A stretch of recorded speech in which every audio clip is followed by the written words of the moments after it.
दिनकु दिन बढ़िबारे लागिछि रोगी को डाक्तरों दुर्व्यवहार। डाक्तरों व्यवहार में अतिष्ठ होईगले साधारण लोकों ठारू आरंभ करी चिकित्सित हेबाकु आसिथिबा रोगी माने।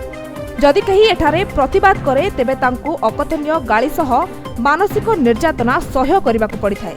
एमिति एक अभावनीय घटना देखिबाकु मिलिछि केन्द्रापड़ा डेराबिस गोष्ठी स्वास्थ्य केन्द्र रे। तेबे सेठाकार चटरा चकड़ा अधीनस्थ स्थानीय मकुंदपुर निवासी अनंत कुमार प्रधान तांको झियो गोड़े काच पशि जाइथिबारु गोष्ठी स्वास्थ्य केन्द्र को आनिथिले। सेठारे ओझा सार तांको डाक्टर देवराजंको देखाइबाकू कहिथिले। परे से झियो को नेई तांको पाखकू जाइथिले। से किछि कथा न बुझी न सुझी दुर्व्यवहार करिबा सह तांको सीधा सड़क चली जिबाकू कहिथिले। एने गोष्ठी स्वास्थ्य केन्द्रर इंचार्जरको निकटरे होइथिला लिखित अभियोग। एबे देखिबाकू बाकी रहिला केबे सुधुरुछि डेराबिस गोष्ठी स्वास्थ्य केन्द्रर एभଳି चित्र एवं केबे सुधुरुछि डाक्तरंकर रोगी मानकु एभଳି दुर्व्यवहार। केन्द्रापड़ारू Prafulla Kumar Malank report, Shri news plus.